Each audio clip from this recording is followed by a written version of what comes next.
আমি এখন এই যে ফ্রন্ট যে টোটাল যে হুইলটা আছে, এই ফ্রন্ট হুইলটা আমি S1 Pro জেনারেশন 2 এর আমি এখন খুলছি।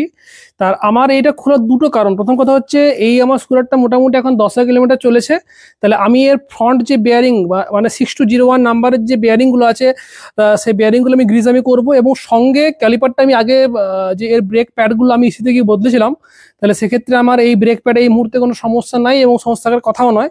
আর তৃতীয় কথা হচ্ছে যে এই যে সাসপেনশনটা আমার 10 কিলোমিটার যেহেতু চলেছে, তাহলে আমি এরপর এই সাসপেনশনের মধ্যে যে অয়েল থাকে অয়েলটাকে আমি সম্পূর্ণভাবে মানে ফেলে দিয়ে আমি নতুন করে আরও আমি অয়েল রিফিল করব। তাহলে সেই প্রসেসটার জন্য আমাকে প্রথমে চাকাটা খুলতে হবে।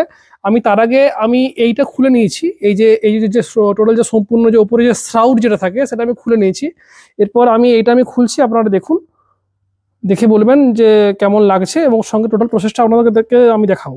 এর এই প্রথমে আমাকে এই ডিস্ক প্যাডের ক্যালিপারটা খুলতে হবে। তাহলে আমার কাছে 13 এর একটা সকেট লাগবে। তাহলে এটা হচ্ছে আমার স্ট্যানলির 13 এর আমার সকেট। প্রথমে আমি এটাকে আমি খুলে নিই, খুলে গেল। এরপরে আমি এটাকে আমি রাচেট হ্যান্ডেল দিয়ে খুলছি।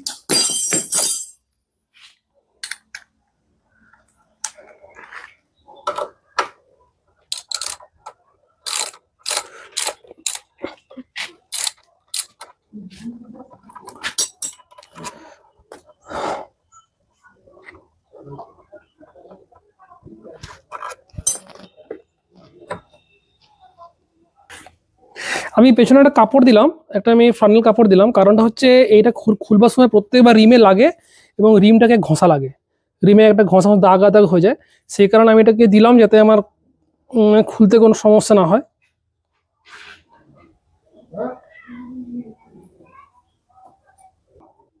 এরপরে আমি 19 এর এই রেঞ্জগুলো নিয়ে আমি এটা প্রথমে খুলে নেবো। এটা আমি হালকা লুজ করে নিয়েছি। তাহলে প্রথমে আমি এটা খুলে নিতে হবে, আমাকে আস্তে আস্তে খুলে নিতে হবে। দেখাই আপনাদেরকে,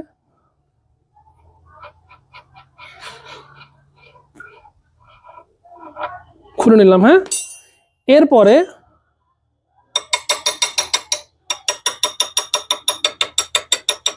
দেখুন খুব স্মুথ আছে, কারণ এটা আমি অলরেডি একবার গ্রিজ করেছি। এরপর দেখুন আমি এই নাটটাকে আমি বার করে নিচ্ছি। তাহলে চাকাটা আমার সম্পূর্ণভাবে বেরিয়ে আসবে। আপনাদের সকলকে বলি যে আপনারা যদি ডবল স্ট্যান্ড লাগান তাহলে এই সুবিধাগুলো আছে। হ্যাঁ, তাহলে অত ডবল স্ট্যান্ড আপনারা লাগানোর চেষ্টা করবেন। এইটা আমার চাকা, আমি এরপরে চাকার গ্রিজটা আমি পরে দেখাচ্ছি।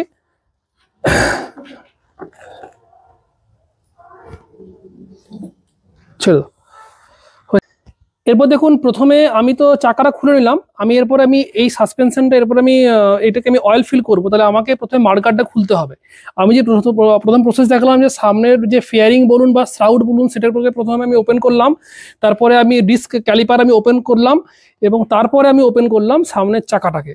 এরপর আমি এই মাডগার্ডটাকে ওপেন করব। তাহলে প্রথমে আমি দেখুন 3 এর জাস্ট আমি একটা হেক্স বিট নিয়েছি। এই হেক্সের বিটটা আমি এটাতে লাগিয়ে করলে কি হয়, এর টর্ক অনেক বেশি পাওয়া যায়। তাহলে সেক্ষেত্রে খুব হালকা করে নাটগুলো ছিল, দেখুন এগুলো কিন্তু খুলে গেল, অল্প ঘোরাতে কিন্তু খুলে যাচ্ছে।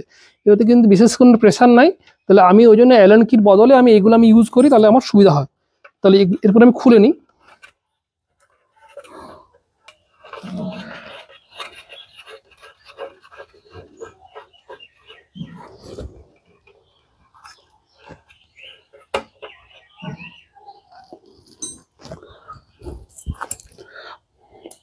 আমি এরপর সেম প্রসেসে একটু এদিকে আসো, আমি অলরেডি খুলে নিয়েছি।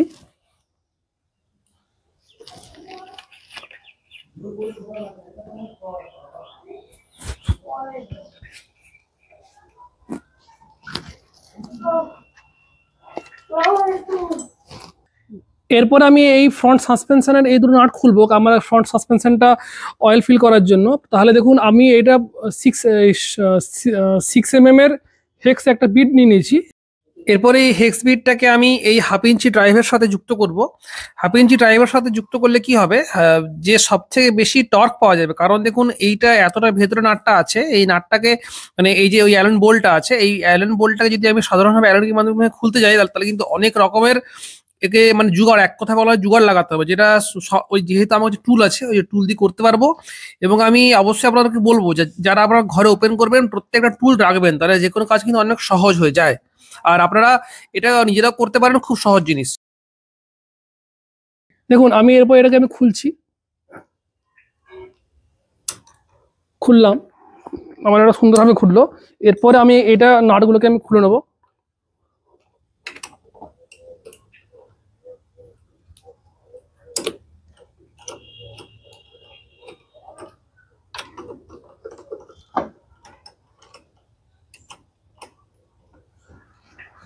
নাটগুলো খুলে নিয়েছি, কিন্তু ব্যাপারটা হচ্ছে যে আমাকে প্রথমে মার্কারটাকে যদি আমি সঠিকভাবে না সরাতে পারি তাহলে কিন্তু মার্কারে আমার স্ক্র্যাচ পড়ে যাবে।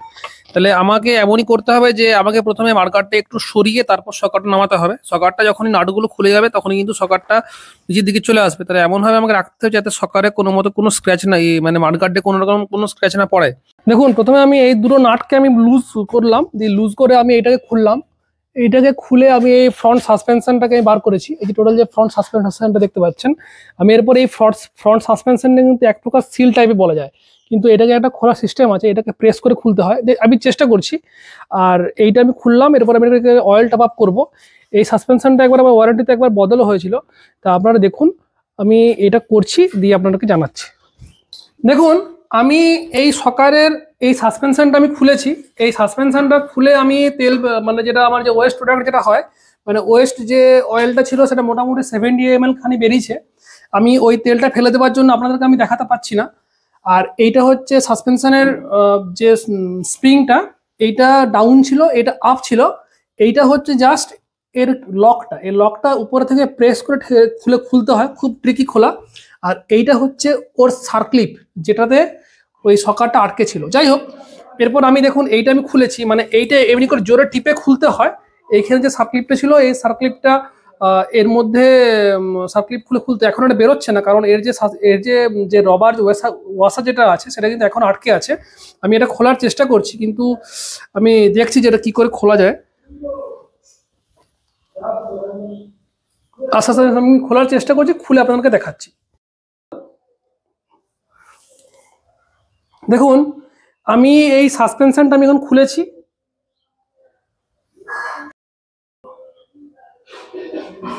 আমি এইমাত্র খুললাম।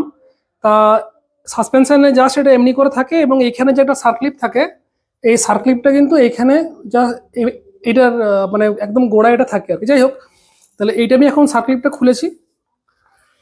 দেখুন আমার কি কি বেরোবে এরপর। দেখুন এইটা এই যে প্রথম যে স্পাইরাল কয়েলটা, দেখুন প্রথমে বেশি মানে দূরে আছে, তারপর দেখুন স্পাইরাল মানে যে এই স্প্রিংটা কিন্তু কনডেন্স হয়েছে। এইটা হচ্ছে সেটিং, মানে এই দুটো সকারে কিন্তু নিচটা কিন্তু কনডেন্স। আর এটাতে যে তেলটা থাকে, মোটামুটি যে সাসপেনশন ফ্লুইড থাকে, এটা আমার হাত দিয়ে মনে হচ্ছে যে এটা 10W ফ্লুইড থাকে। আমি এটা 10W ফ্লুইডে আমি ঢালবো। দেখুন আমি এরপর ঢালছি, কতটা আমার অয়েল বেরোয় একটু দেখবেন। অন্যটা আমার বেরিয়েছে মোটামুটি 70+ ml, এটা 60 ml, তার উপরে এটা 70। এরপর এটা দেখা যাক কতটা বেরোচ্ছে। সাধারণত 75 থেকে 80 ml দেওয়া উচিত, আমার মনে হয় এটা তো 70 ml বেরোবে।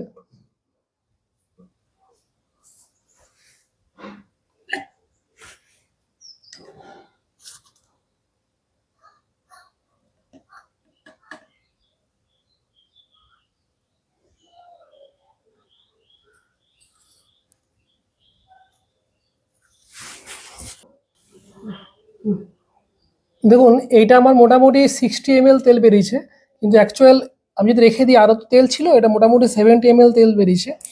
আর যখন নতুন সকার অয়েল ঢালা হয় অ্যাপ্রক্সিমেট 80 to 81 ml কিন্তু এটার মানে সকার ফ্লুইডটা থাকে।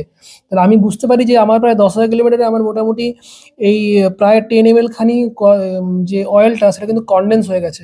তাহলে এক্ষেত্রেই আমরা বুঝতে পারছি যে আমার সকার, এবং দেখুন কালারটা কিন্তু একদম পুরোপুরি ব্ল্যাক, এবং ভেতরে পুরোপুরি মেটাল, যে মানে পরপর মেটাল ঘষলে যেরকম মানে একটু হালকা ডেব্রিস হয় তেমনি কিন্তু জমে গেছে।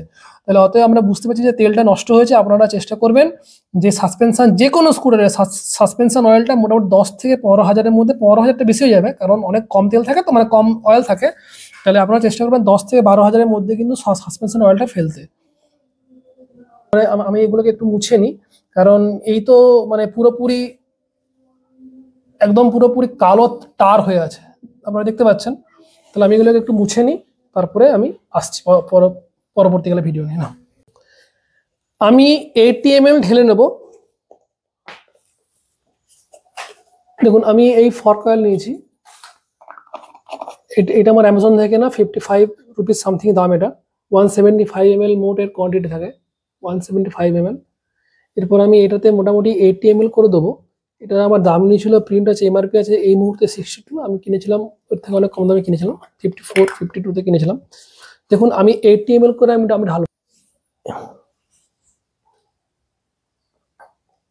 80 ml দিলাম অয়েলটা, একদম পুরো ট্রান্সপারেন্ট 80 ml। এটা অ্যাকচুয়াল 80 ml যাবে না, 3-4 ml কম যাবে, কারণ এটাতে লেগে থাকবে। নিয়ম হচ্ছে যখন ঢালবো তখন এটাকে আমরা একদম মানে স্কুইজ, মানে এটাকে একদম নামিয়ে নেব। তারপরে দেখুন আমি ঢালছি, তো 80 ml ঢালার নিয়ম দেখুন কতটা চলে এলো, কিন্তু কমে যায়। এটা 10W, মানে এর যে তারল্যটা ওটা হচ্ছে 10W, যেটা যে উইন্টার মার্ক আমরা অনেকে বলে।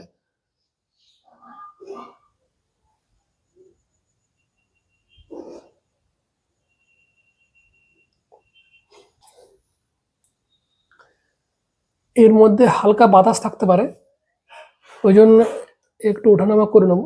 এরপর এটাকে তুলে নিয়ে এই স্প্রিং এর নিচের অংশ, মানে যেটা বেশি স্কুইজ অংশটা, মানে বেশি স্প্রিং এর যে কন্ডেন্স অংশটা সব নিচের দিকে ছিল, উপরের দিকে এটা আমি লাগিয়ে নেবো। দিলে দেখতে পাচ্ছেন যে এটা আমার হয়ে গেল। এটা আমি অ্যাকচুয়ালি কিন্তু 80 ml দিলাম, আমি আবার বলি এইটা আমি কিন্তু 80 ml দিলাম।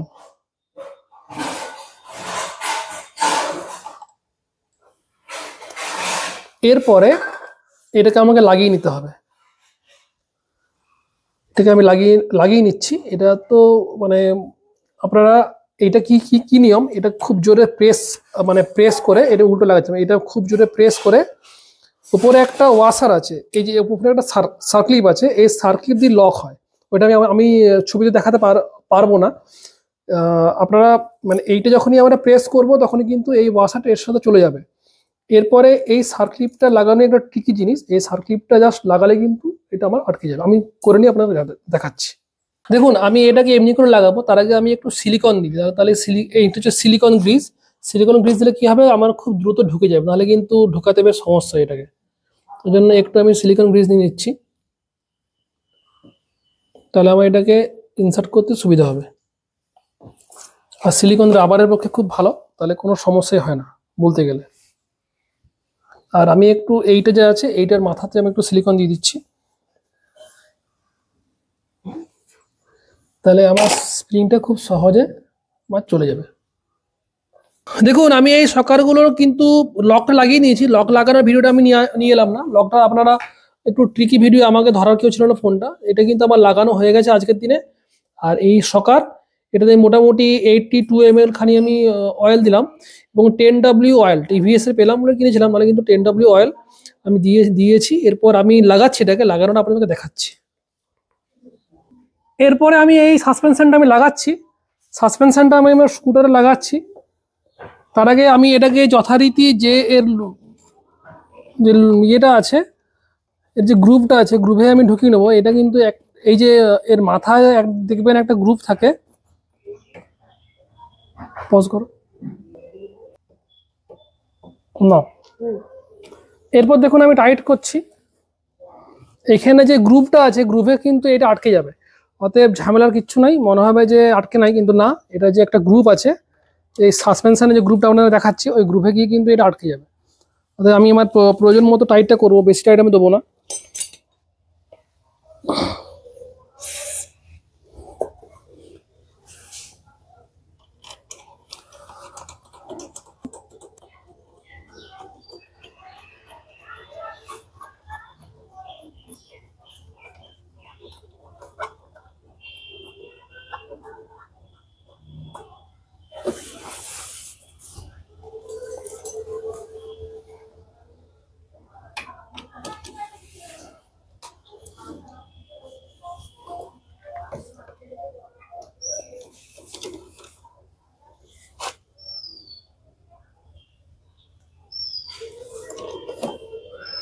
এটা আমি যেহেতু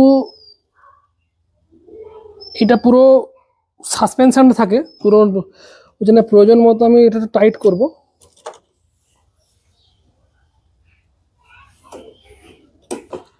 যথারীতি অন্য দিকের মতনই আমি এইটাও আমি আটকে নেবো। এই যে স্ক্রুটা আছে আমি এইটাও, এই যে পরপর দুটো স্ক্রু এই যে গ্রুপে আছে, এই সাসপেনশনের যে গ্রুপটা আছে, গ্রুপে গিয়ে আটকাবে, ঝামেলা কিচ্ছু নেই। তা এইটা আমি যথারীতি আটকে নেবো, দিয়ে আমি পরবর্তী ভিডিও নিয়ে আসছি। এইটা আমি যে লাগালাম, আমি আপনাদেরকে এইটা যে লাগালাম, আমি একটা জিনিস আপনাদের বলে দিতে চাই। এই মার্কারটা কিন্তু সামনে পেছনে কিছু নেই, মানে সামনে পেছনে দুদিকে কিন্তু আপনি লাগাতে পারেন। তাহলে যখন আপনারা লাগাবেন, যারা যেমন ছিল অমনি লাগাতে ইচ্ছুক, তারা কিন্তু একটু মার্কিং করে নেবেন যে কোনটা সামনে কোনটা পেছনে। নাহলে কিন্তু এটা আমার মানে আমি যেমন সামনে একটু স্ক্র্যাচ ছিল, তাহলে সেটাকে পেছন দিকে মানে সামনের দিকে স্ক্র্যাচ ছিল, সেটা পেছন দিকে করলাম, পেছনটা সামনে আনলাম, তাহলে মোটামুটি এক। আর যদি আমার ভিডিওটা ভালো লেগে থাকে লাইক করবেন, শেয়ার করবেন, সাবস্ক্রাইব করবেন এবং জানাবেন কেমন লাগলো।